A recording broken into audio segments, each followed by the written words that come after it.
Elon Musk launches Hard, an AI-only rival to Microsoft.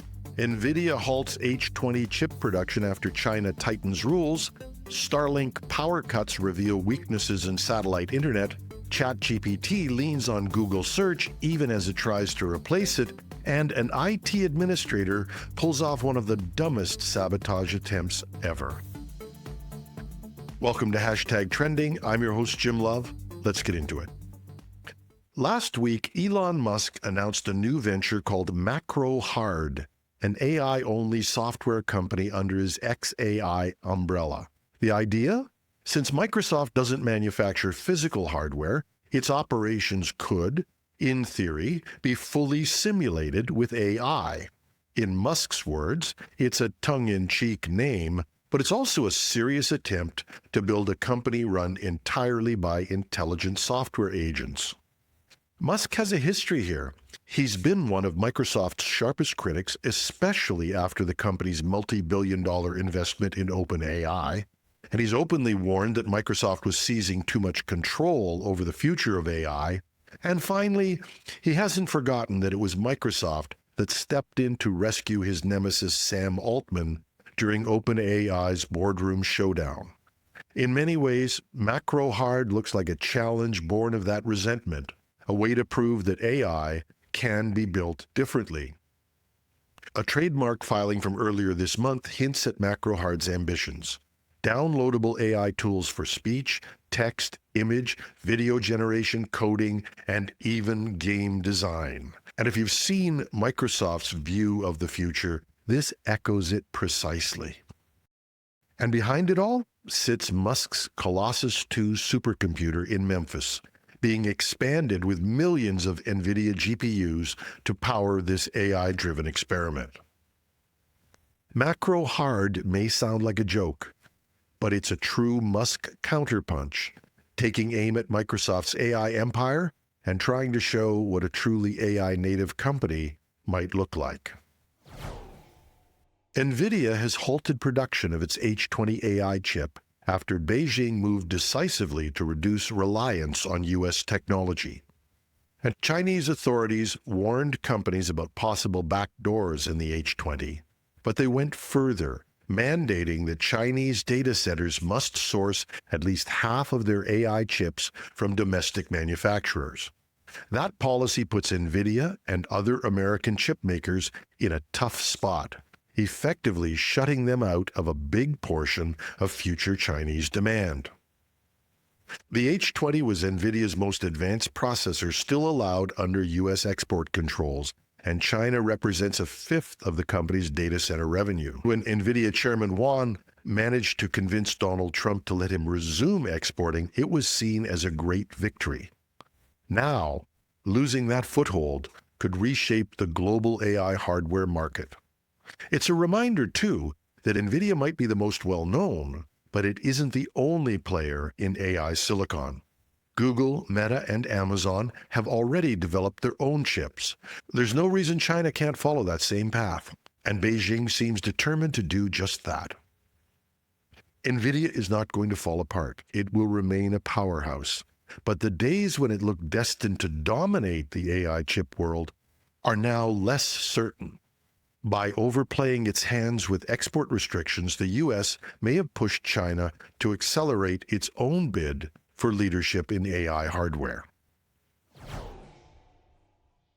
Starlink's latest outage is raising new questions about how resilient satellite internet really is. A series of power cuts at ground stations caused service interruptions across several countries last week.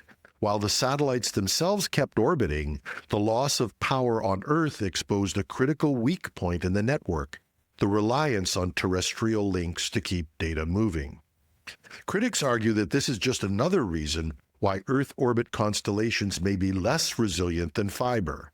Underground cables are harder to disrupt than satellites, and they don't depend on hundreds of ground stations, each one vulnerable to power failures or even attack. And reliability isn't the only concern. Reports show that in some regions, Starlink is already hitting saturation points, with too many users competing for limited bandwidth.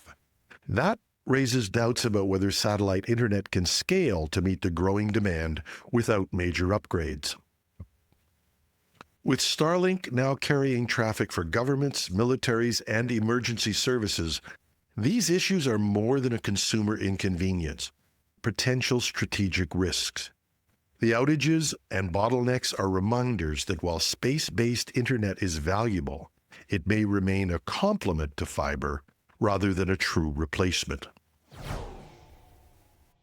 Sam Altman says he can't remember the last time he used Google, but it turns out he's not being entirely truthful about that. According to reporting from The Information, OpenAI's chatbot actually quietly relies on Google search for some of its real-time answers. In fact, OpenAI has relied on Google search for some time, even after being officially turned down when OpenAI wanted access to Google's search. That was surprising given that Microsoft was officially OpenAI's partner. But documents revealed earlier this year that OpenAI avoided leaning too heavily on Bing because it felt that Bing's results weren't as strong as Google's. That makes Altman's claim, "I don't use Google anymore," a little harder to believe. ChatGPT may be designed to replace Google, but right now it still depends on it behind the scenes. The irony highlights a bigger question. How long will Google tolerate quietly powering a potential rival? And can OpenAI ever build a search product that doesn't lean on the very company it's trying to disrupt? ChatGPT may look like a Google competitor on the surface, and no doubt OpenAI will try to break this dependency. But sometimes you need to take Altman with a grain of salt.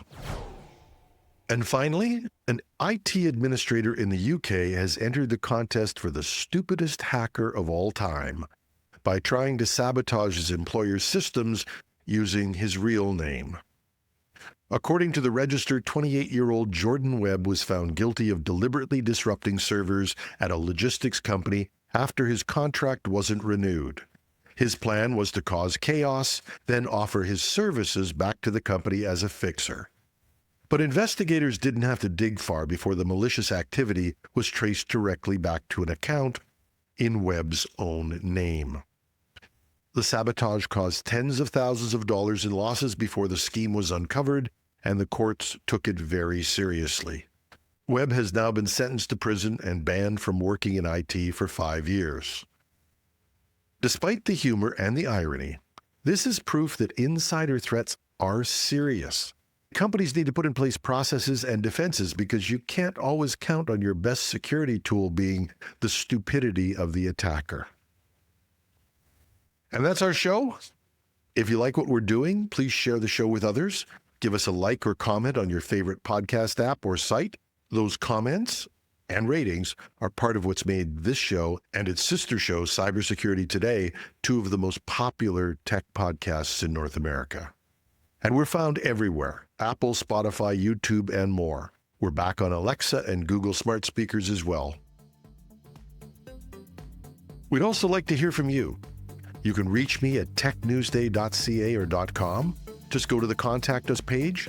And while you're there, if you'd like to support what we're doing, please go to the Donate tab and consider contributing just the cost of a cup of coffee a month to support the show. And if you're watching this on YouTube, just leave a comment under the video. But your contributions would be gratefully accepted as well. I'm your host, Jim Love.